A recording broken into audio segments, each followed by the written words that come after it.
little show I'm going to talk about Studebakers, and here in Nelson they're having the Studebaker Nationals, and so I'm surrounded by Studebakers, and behind me are Studebaker Hawks, and they're all going to be judged in a section. Over there we've got more Studebakers in different periods, and older ones over there, trucks over there. So what we're going to do is wander around, and I'll find somebody to talk to me about their Studebaker and why they like their Studebaker, and a little bit of history about their particular car. So sit back, relax and enjoy this little Studebaker special. With me is Tony, and Tony, this is yours. Yep. And what year is it? 1927. In fact, it's just had its 95th birthday on the 13th, 4 days ago. So that's something like 95. 95. It was first registered in Dunedin, 13th of April 1927.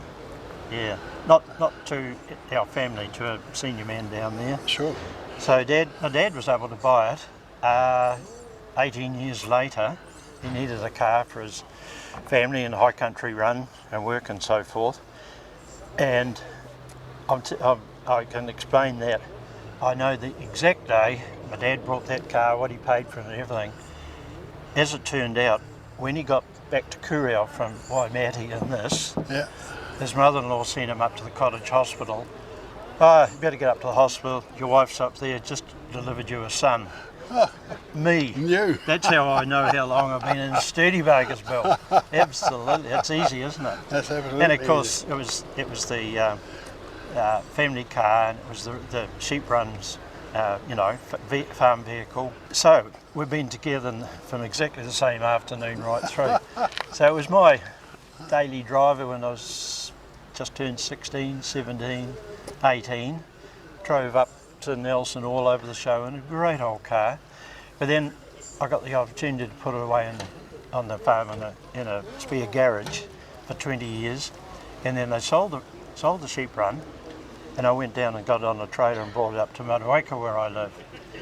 So I got it absolutely pulled to 1,000 pieces, as you can imagine, for a complete restoration. Yes. Which it got. What's the engine in it? Yeah, it's got a 6-cylinder with the old flat tops, yeah, yeah. spark plug sticking out the top, yep. And it's 4 litre, wow, whatever that is. And yeah, pretty powerful. It cruises, no, it pulls well. It cruises down the flat road at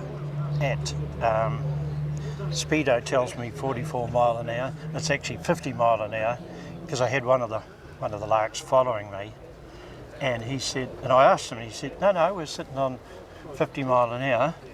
And I said, are you sure? And he said, yeah. Pulled his phone out, the aircraft engineer, and I've got this bizzo. So it cruises at that, but I drive it probably at 70 and 75 k's. And no one minds, I pull over if I'm holding up traffic. Yeah. Good on you, Tony. This is a 1936 Studebaker coupe, and it's been brought in from America, and the man who bought it wants to keep it as original as he possibly can, so he's not too interested in painting it.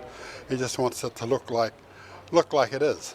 Looks like it's got 3 speeds, a very elaborate dashboard, a gauge, and a couple of little gauges around the bottom of the dash there. But the exciting thing is this back window actually got a little spinner on it. You crank it up and the back window will actually open up. Isn't that amazing? I don't think I've seen anything like that before, where the front windows will open up but not the back. So there you go. When I was a boy, my grandparents had a car like this. It wasn't a Studebaker, it was a Chev. But a lot of the cars of the 1930s had this shape about them, mudguards and a bonnet and what have you. But this is a 1937 Studebaker, the President, which is top of the range, and spare wheel, little locking nuts to hold the spare wheel in. This is a beautiful example of a 1937 Studebaker. Very nice, very nice.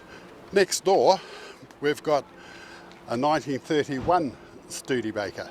1931, and I'm pretty sure this would probably be classed as a limousine. The back seat sort of in there, and the time you get in, you've got to sort of shuffle yourself to sit in the back. But we'll have a look at that in a minute. It's got a straight 8 engine in there, and I think they had straight 8s before they had V8s. So the straight 8 was a very popular engine for some of the bigger cars that were around in this period. But the headlights sort of oval shaped, lots and lots of bling. The mirrors sit on top of the spare wheel, so you can see what's coming behind you or backing up. So all in all, an absolute wonderful example of what happened in 1931. This is a 1940 Studebaker, and like the 1937 you saw just a moment ago, this has got that same look of the cars of the period, and it went through the 40s, and in the 50s they started to change, but the general look of these cars, like the Fords and the Chevs and the Chryslers and other cars, they all had the same look with the mudguards, engine, and looking very nice. This belonged to my mate Michael Cross. It's his family's car. We did an article on this car on the Billy Ho show not long ago, you might remember it. And the family went away in this thing, father driving, mother sitting there, kid in the middle, and a bunch of kids all sitting in the back, all heading off to town. Must have been wonderful back in those days with the dusty roads and all the rest of it. And I'm not sure what the suspension was like, but you know, sort of like we're off to Dunedin. Hooray, here we go. So the 1940 Studebaker. What we've got in front of us here is a Studebaker 1950 convertible. Absolutely stunning car, and I think that lives in the local car museum here in Nelson. So if you're down this way, you can see that car, absolutely outstanding. And in the background, everybody's having their midday lunch, which was provided by the hotel, little box of lunch, absolutely delicious. But I just thought I'd show you this bomber, this beautiful convertible bomber here at the Rutherford Hotel. And now we come to 1953.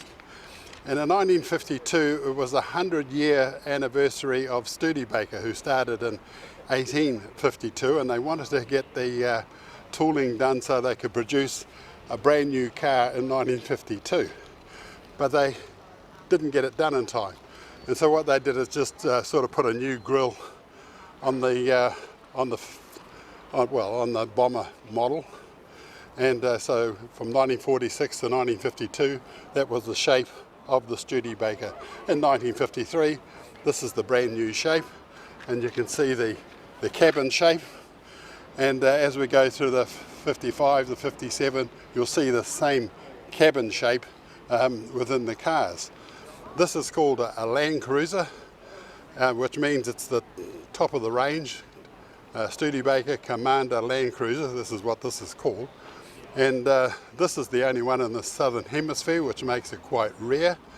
This one came to New Zealand in 1954, having been bought in America in 1953 and then shipped it here. So it says on here 1954, but a 1954 model's got little bars in the grille, whereas the 53 is just a straight grille. So this is a 53, and a wonderful example of 53. It's been done up. It's got a V8 engine in there, and she's a pretty good example of 1953. We come to 1955, and in 1955 they started with the wrap-round windscreen, which a lot of the cars of 55, 56, 57, 58 had. And when you get in these things, there's room for your knees to go underneath the corner of the windscreen. This has got plenty of chrome, so obviously Studebaker are getting a few more dollars, and so they've increased the chrome look on the 55. What happened during the war is all the chrome was hard to get, and so a lot of the cars of that time never had chrome. So coming forward, the chrome's become available, and here it is, lots of it. So this one's a looks like 3 on the tree, as it were. First, second, third, and reverse was back towards you and up. And it's got an aeroplane on the front, just to give it that bit of zooming along sort of look to it. Yeah, so, yep, looks lovely. This is a lovely colour. I think it might be called salmon. Salmon, yep. Yeah. It just suits it down to the ground. 1955, more chrome, big aeroplane on the front. Did they come with aeroplanes on the front? That was standard? The President Commander came, I think the 6-cylinder one I was devoid of that. Oh, right. But then the Speedster had a different one again. It had a long, narrow one that came down, and also had spares on the guards. Yeah, wow. And this is a pillared coupe as against a hardtop. Oh, okay, yep. So this isn't a, right, it's just a standard. Yeah. Has a B pillar. That back window opens, little flick out, let the smoke out. For the smokers, Yeah. And Quite a tidy car here, isn't it? it is. And the thing is, the roof line, as you'll see, it goes up. And the original designer, Bob Burke, he said we did that because people wore hats. Oh, So they had to have room for the hats in the car. yes. Very correct. Yeah, 1955, 1940. We went to the races. That's right. Yeah, because the race was just and just a sea of hats. That's right. Yeah. And suits. And suits, yeah, everybody got dressed up. Even got dressed up to go to town, just on the bus. Yeah. We went to the farmers, had to get dressed up. Dressed up, yeah. Even though we were upstairs riding around on the pedal cars and whatever, yeah. Mum went shopping, all lovely, dressed up, lovely. Yeah. Now, this is a very nice example, original example. Exactly. Of 55. Lovely. With me is Adrian Munt, and Adrian, you have a product called New Coat, and you did my Studebaker. We've been to Nelson. The car came second, and I like to think that it's because of your product that the paint job was absolutely magnificent. So it came second. I'm very pleased with that. So maybe just tell us a little bit about New Coat. Sure. So New Coat is a ceramic coating. So it's very much like the ceramic glaze on your dinner plates at home. So it's designed so that dirt doesn't stick and it just washes off easily. So it gives a great shine, and every time you wash that car now, it'll come up looking exactly the same. Wow, done. So New Coat's professionally applied. So we have a network of car valets all around the country and through Australia. They can help you prepare your vehicle and we can apply it. So just give us a call from our website on Contact Us, and we can put you in touch with the right people. Also too, with new vehicles, we sell a lot through car dealerships. So when you buy a new vehicle, they can provide New Coat for you when you pick it up. Is that an extra cost? It is, but it's well worth it. The investment you put into a new vehicle, why wouldn't you do it? It just makes such a difference. Okay. So putting this through a car wash, is that something I can do once it's on? Absolutely. It's designed to go on, it doesn't come off, so it's chemical resistant. You can put it through any car wash. We would recommend a touchless car wash. It's the big blasting water. Yeah, just to try and avoid any scratches and things on it. But the product itself is resistant to chemical and washing, so it just makes it easy. Right. Yeah. So I'm just thinking about the chrome. Does it work with chrome? Yeah, we apply it to all the chrome surfaces and also the glass. We have a windscreen product which makes driving at night, particularly in the rain, so much better. The water just blows straight off it. So we treat the glass, all the painted surfaces, the chrome, everything. Wow. Well, there you go, folks. As I said, we had the Studebaker done. It won a fantastic prize at the event, and Adrian, I just think it's absolutely wonderful. So there's the website, guys. Get hold of Adrian, and he'll look right after you. Do you have a Studebaker? Why not join the New Zealand Studebaker Drivers Club? Get out with others who have Studebakers and enjoy the camaraderie of like-minded people. The New Zealand Studebaker Drivers Club is a national club with representatives throughout the country. So check out our webpage at nzstudebakerdriversclub.co.nz for more information. We look forward to having you on board with your Studebaker. This is 2 years on from the 1955 to 1957. And in 1957 they've still got the same sort of cabin shape, an enormous bonnet, a completely different grille. And this one's a Studebaker Champion, which basically means it's got 6 cylinders, and I'm sure it did well in its time. Another thing to note about the 57 is the dashboard. It's got the gauges, and then above the gauges it's got this little, what I call the tape measure speedo, like the Model A's had. All the numbers go round and round and round telling you how fast you're going. So that was one of the features of the 57. So here we have a 1937 Studebaker. Now the special thing about this is they didn't actually make utes in 1937. So the man that owns this has got a 1937 sedan, and he's chopped it down, built the ute back onto the back of it. This has got a V8 in it, which they probably didn't have in 1937 either. So he's custom made this to look absolutely stunning. So good on him. There's some real innovative Kiwis in New Zealand, and this is the sort of thing they can do. With me is Trev Halstead, and Trev, you're a Studebaker fanatic, I have to say. Everything on this property has got Studebaker written on it somewhere. That's correct, mate. And you specialise in doing up people's cars, or at least you used to. Yes. Now, this was at the Nationals, and I just see this enormous arrangement sticking out the top of the bonnet there. Perhaps we could just start there. Just tell me about all that. Okay, that's an old Edelbrook TR2 tunnel ramp. It was made in the 60s. It's in a traditional sort of a style of the car that it sits on, and it sits on top of a 489 big block Chev. Really? That's about as big as they get, isn't it? Yeah, oh, they're bigger now, but it's big enough for me. So if we can have a look at that just shortly, but the whole car you've redone, you've started from scratch and made it what it is here. Yeah, this car's a ground up rebuild. She was a very, very rough car. At the time I brought it, it was the only one in the country, and I chased it for quite a long time, followed it from place to place. About 2.5 sheets of panel steel have gone into her. Wow. She was pretty rotten. She was used to back a boat into the sea. Oh, really? I've actually got photos of it. Wow. I see on the front door there it says Starlight, and that's what Yes, it is? A 1953 Starlight. This is a 1953 Studebaker Starlight. It's a Starlight coupe, and they have pillars on the B panel, Oh, yeah. whereas the Starliner coupe is a hard top. So that has all the windows come down and you've got a big space. That's right. Yeah, it yeah. looks like a convertible just about. So the body shape has this gone on to sort of, suddenly the Hawk appeared? Yeah. And is this the reason for the Hawk? Yes, the Hawk is an evolution of this car. The year after, in 1955, they made a car called the Speedster, and then they evolved onto the Hawks from 1956, which is like my Skyhawk, onto 1961, where they changed again. But it was a similar body shell that they used. Right, so a lot of Hawks, there's a silver Hawk, a golden Hawk, this Hawk, that Hawk, blah, blah, blah.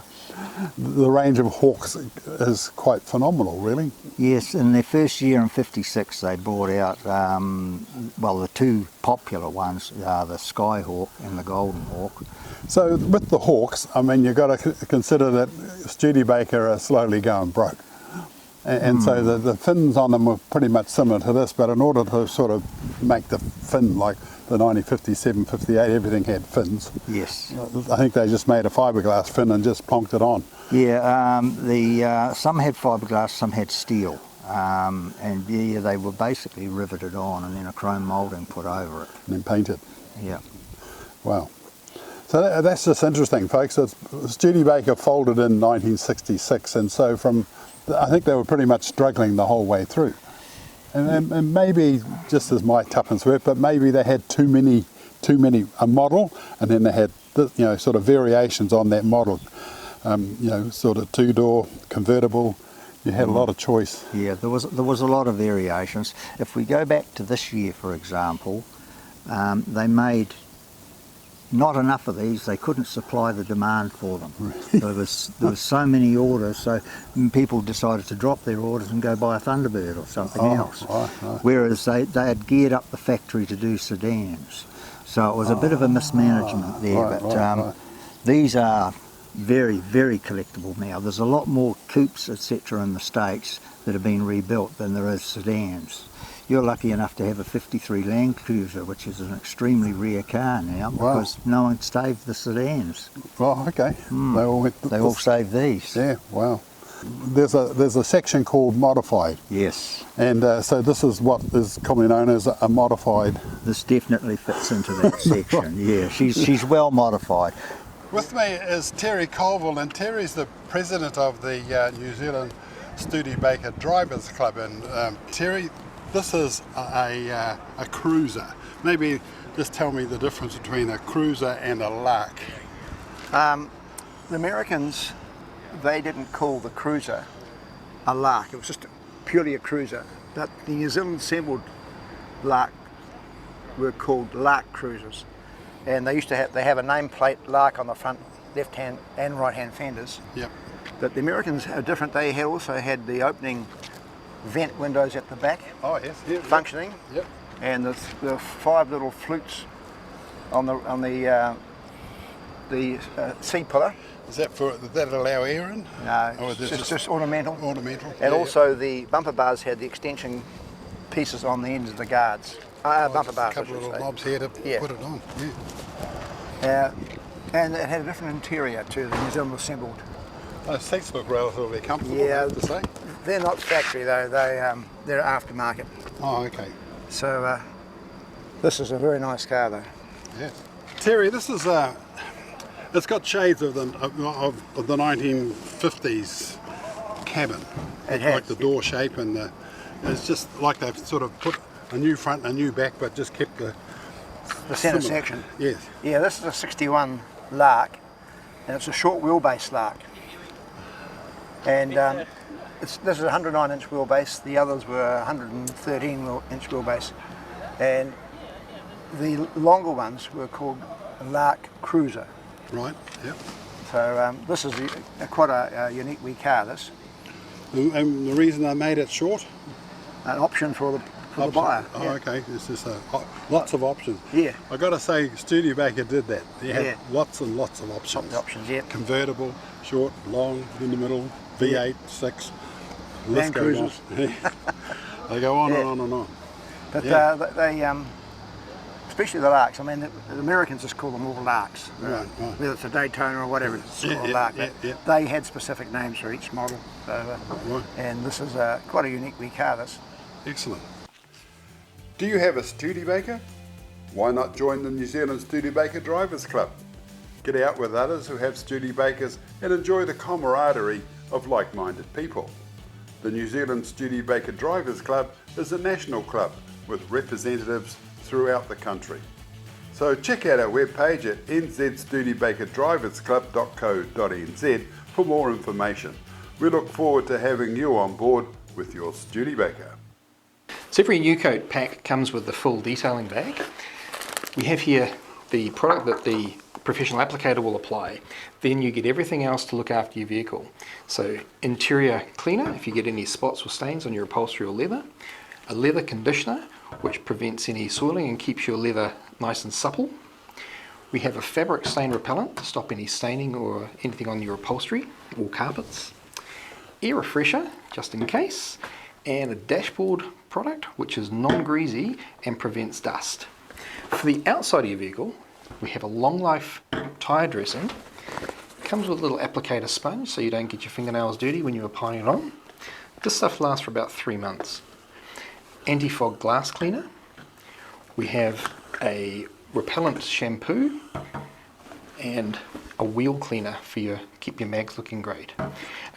For the paintwork, woodless wash is our choice. It's environmentally friendly. It means you don't have to have bubbles down your driveway and into a drain. You also get microfiber dry towels, dry the car after cleaning, wheel brush for when you're using the wheel cleaner.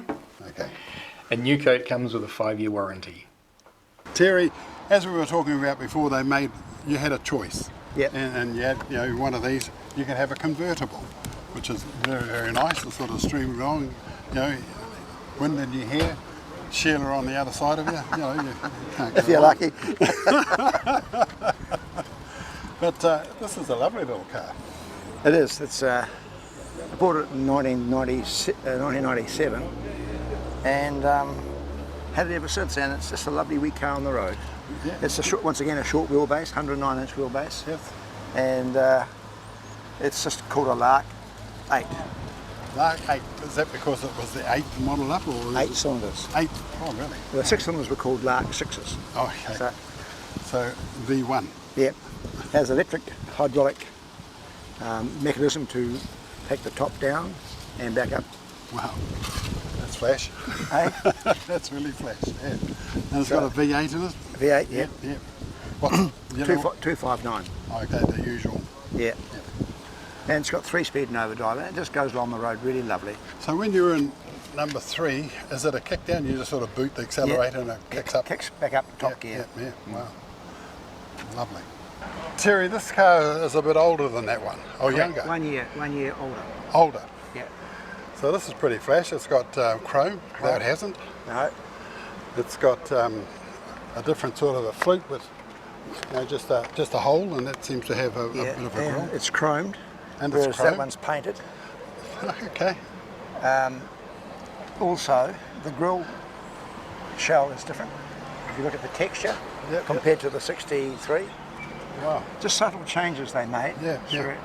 You bought a Cortina for, so a 1960 model, and then the next model was exactly the same. Same. Except it had a different grille. Yeah. And that's how they got around sort of making the next model. It's got a different grille, so like it or lump it. And you think that's what's happened here with the... Just subtle changes to make a difference between each year. Yeah, wow. And the 64 GT hook has got subtle differences again in the front. Oh, have we got one here? None here, no. Terry, this says Gran Turismo on the side. And what year is this? This is a 1963 Gran Turismo. Hawk. 63. Yeah. So have they built this to try and sort of boost up the sales, sort of get themselves back on side? They were going to stop producing the Hawk, the winged Hawk, in 62 they weren't going to have a Hawk. But then they got the designer, Brooke Stevens, he got it and he's changed the hood, changed the roof line. Yep. And just went back to the no wings and back to the pure sort of the 50s, and created a different looking car again. Yep. From the same start in 53. Yeah, right. Well, I see it's still got a 53 windscreen. Yeah. Windscreens are the same from 53 to 64. Oh, well, there you go. You learn a new thing every day, folks. Yeah. So, yeah, awesome. Now we're coming forward to near the end of Studebaker. So this is a 65. 65, yes.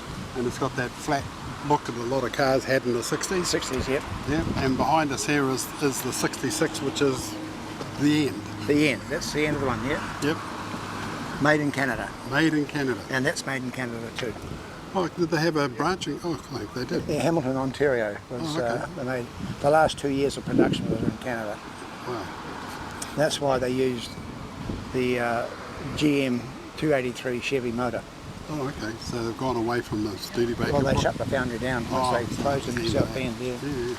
So that must have been a sad day for people who worked there for years and years and years. Oh, absolutely disastrous for the city Yeah. because they employed most of the people. That's South Bend. South Bend, yeah. Yeah, wow. Yeah. So now we come to the Avanti, which is, I think, an attempt by Studebaker to be really completely different. With a car that sort of, I think it holds all sorts of speed records. It does, yeah. And I don't know if they've been beaten or not, but that's a feather in their cap, having something that goes that quick. It says supercharged, 289 supercharged V8 in there. The odd thing about it is just 2 headlights and not much of a grille. No, yeah. Do you think that's what frightened the customers? It has people who either like it or they hate it, right? So there's no in the between, no in between. But I didn't like them when they first came out either. Oh, Because okay. It wasn't traditional Studebaker. No, But no. after being in one, driving one, and being around it, I grew to love them.